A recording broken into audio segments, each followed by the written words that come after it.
আসসালামু আলাইকুম। আশা করছি যে যেখান থেকে দেখছেন অনেক অনেক ভালো আছেন, সুস্থ আছেন। আজকে আমি নিয়ে এসেছি খুবই মজার একটা ডেজার্ট সেমাই পুডিং। সেমাই পুডিংটা ভিতরটা খুব নরম হবে, বাহিরটা একটু ক্রাঞ্চি হবে। আমি দুভাবে সেমাই পুডিংটা তৈরি করি। আজকে এক ধরনের তৈরি করব, অন্য কোনো সময় আরেক ধরনের দেখিয়ে দিব। চলুন তাহলে শুরু করা যাক। এর জন্য প্রথমেই আমি নিয়ে নিব 4টা ডিম মিডিয়াম সাইজের, রুম টেম্পারেচারে থাকা। একে একে সবগুলো ডিম আগে ভেঙে নিব। আমরা অনেক ধরনেরই পুডিং বানিয়ে থাকি, তবে সেমাই পুডিংটা দেখতে যেমন একটু আলাদা, খেতেও কিন্তু একটু আলাদা। 4টা ডিমের সেমাই পুডিংয়ের জন্য আমি দিয়ে দিব 3 টেবিল চামচ কনডেন্স মিল্ক। আপনারা চাইলে অবশ্যই সুগার ব্যবহার করতে পারেন। চিনিটা অবশ্যই আপনারা আপনাদের স্বাদমতো ব্যবহার করবেন, তবে যদি চিনিটা গুঁড়া করে নেওয়া হয় খুব তাড়াতাড়ি মিক্সড হয়ে যাবে। কনডেন্স মিল্ক দেওয়ার পরে খুব ভালো করে মিশিয়ে নিব। অনেকের কাছে ডিমের পুডিং স্মেল লাগে, সেক্ষেত্রে 1 চা চামচ লেবুর রস ব্যবহার করতে পারেন এই সময়ে, কিন্তু আমার কাছে খারাপ লাগে না, তাই আমি দিচ্ছি না।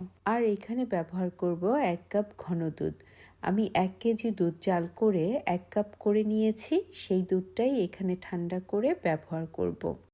আর যারা ভ্যানিলা এসেন্স পছন্দ করেন না, সেক্ষেত্রে দুধ যখন জাল করবেন আপনারা চাইলে 3টা বা 4টা সাদা এলাচ একসাথে দিয়ে জাল করে এলাচটা ফেলে দিতে পারেন।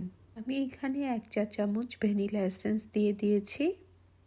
কেউ যদি অনেকক্ষণ সময় ধরে দুধ জাল করে ঘন করে নিতে না চান, সেক্ষেত্রে 1 কাপ কুসুম গরম পানিতে হাফ কাপ ফুল ক্রিম গুঁড়ো দুধ মিশিয়ে নেবেন, তাহলেই তৈরি হয়ে যাবে ঘন দুধ। আমার সব ইনগ্রিডিয়েন্টস দেওয়া হয়ে গেছে। আমি খুব ভালো করে এটাকে উইক্সের সাহায্যে মিশিয়ে নিব। তাই বলে কিন্তু ফর্ম করে ফেলবো না। যখনই সমস্ত কিছু মিশে যাবে, একটু লিকুইডি হয়ে যাবে, তখনই বুঝে নিব মিশ্রণটি রেডি। এখন মিশ্রণটি রেডি হয়ে গেল, এমন হবে দেখতে। আমার কাছে অনেকগুলো রিকোয়েস্ট আছে কিভাবে ক্যারামেল তৈরি করতে হয়, তাই আজকে আমি দেখিয়ে দিচ্ছি। এখানে 2 টেবিল চামচ চিনি নিয়েছি আর নিব 1 টেবিল চামচ পানি। আমি আজ পাতিলে করে দেখিয়ে দিচ্ছি, কারণ যারা নতুন করবেন অবশ্যই পাতিলে করে নেবেন।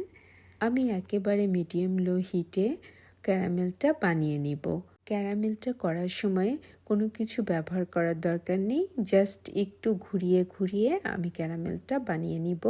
আমি সব সময় যে কন্টেনারে পুডিংটা বানাই সেই কন্টেনারেই ক্যারামেলটা তৈরি করে নিই, তবে যারা প্রথম করবেন তারা অবশ্যই একটা পাতিলে করে নেবেন।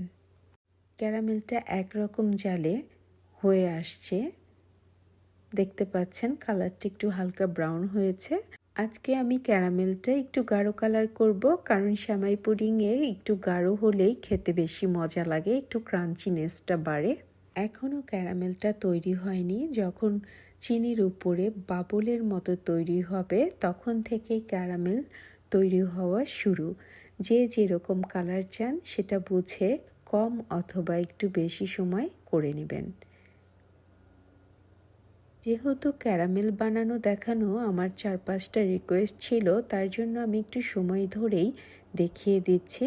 ক্যারামেলটা কিন্তু খুব অল্প সময়ে তৈরি করা যাবে না, একটু সময় নিয়ে তৈরি করতে হবে, তাহলেই আপনাদের ক্যারামেলটা পারফেক্ট হবে। এখন থেকেই কালার আসা শুরু হয়ে গেছে। আপনারা যদি হালকা কালার চান এখনই নামিয়ে নেবেন। খুব অল্প সময় থাকে হাতে। যে কন্টেনারে ক্যারামেলটা ঢেলে নেবেন সেই কন্টেনারটা আগেই রেডি করে রাখতে হবে।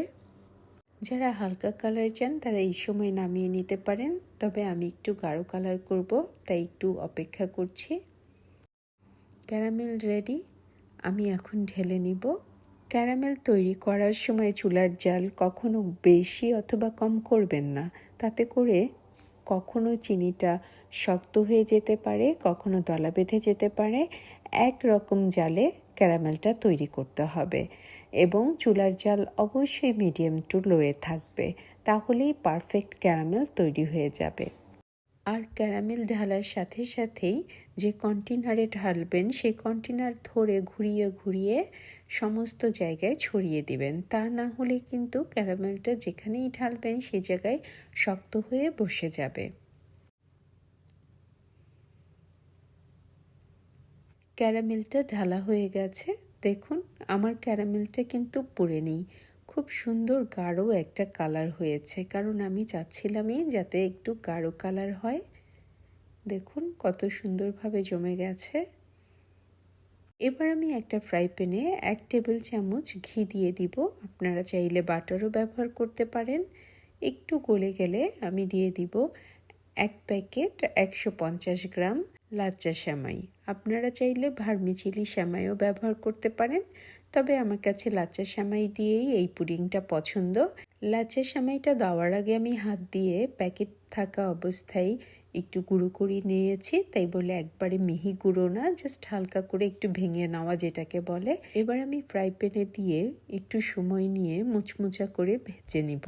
যদি আপনারা কালার করতে না চান সেক্ষেত্রে ক্যারামেলটা লাইট কালার করবেন আর সেমাইটা বেশি ভাজবেন না, তাহলেই বাহিরটা ক্রিস্পি হবে না, নরম সফট হবে।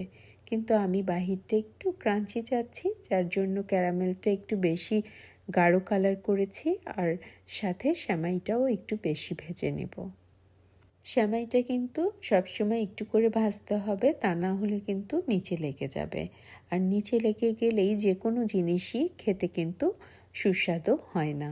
বেশ কিছুক্ষণ সময় নিয়ে আমি সেমাইটা ভেজে নিয়েছি। এবার দিয়ে দিচ্ছি 1 টেবিল চামচ চিনি। চিনিটা দিয়েও আমি কিছুক্ষণ ভেজে নিব যতক্ষণ চিনিটা মিশে না যায়। এরা খুব বেশি হালকা মিষ্টি পছন্দ করেন বা মিষ্টি খেতে চাচ্ছেন না, তারা এই সেমাই ভাজার সময় চিনি দেওয়ার দরকার নেই। খুব সুন্দরভাবে একদম মুচমুচে সেমাই ভাজা হয়ে গেছে। এই গরম গরম মুচমুচে সেমাইগুলোই আমি ঢেলে দিব ঠান্ডা হয়ে যাওয়া ক্যারামেলের উপরে, তাতে করে সেমাইগুলো ক্যারামেলের সাথে স্টাক হয়ে যাবে। ক্যারামেলে ঢালার পরে আমি স্প্যাচুলার সাহায্যে সেমাইগুলোকে একটু চাপ দিয়ে সেট করে দিব। সুন্দরভাবে সেট করে দেওয়া হয়ে গেলে আমি একটু কিছুক্ষণ অপেক্ষা করব যাতে করে সেমাইগুলো ঠান্ডা হয়ে যায় আর একটু সেট হয়ে যায়। যখন আমি লিকুইড মিশ্রণটা ঢেলে দিব তখন কিছু উপর থেকে সেমাই উঠে আসবে আর কিছু সেমাই নিচে সেট হয়ে থাকবে। যাদের কন্টেনারের কাভার আছে তারা কাভার দিয়ে ঢেকে নেবেন। যেহেতু আমার কন্টেনারে কোনো কাভার নেই, তাই আমি ফয়েলের সাহায্যে খুব ভালোভাবে চারপাশ মুড়িয়ে নিয়েছি যাতে করে পানি ভিতরে না ঢুকতে পারে। আমি যেহেতু আজকে চুলাই তৈরি করব, তাই আরেকটু ভালো করে মুড়িয়ে নিয়েছি। একটা বড় পাতিলে 3-4টা বড় টিস্যু ভাঁজ করে আমি নিচে দিয়ে দিয়েছি, তার উপরে স্ট্যান্ড বসিয়েছি। এর উপরে দিয়ে দিব 2 কাপ পানি, যতটুকু আপনার পাতিল অনুযায়ী প্রয়োজন, কিন্তু খেয়াল রাখবেন পানিটা যেন স্ট্যান্ডের নিচ পর্যন্তই থাকে। এবার আমি পুডিংয়ের প্যানটা বসিয়ে ঢাকনা দিয়ে ঢেকে দিব এবং ঢাকনায় যদি কোনো ছিদ্র থাকে সেটাকে টিস্যু অথবা লংয়ের সাহায্যে বন্ধ করে নিব। আমার পুডিংটা তৈরি হয়ে গেছে। এবার আমি চেক করে দেখব।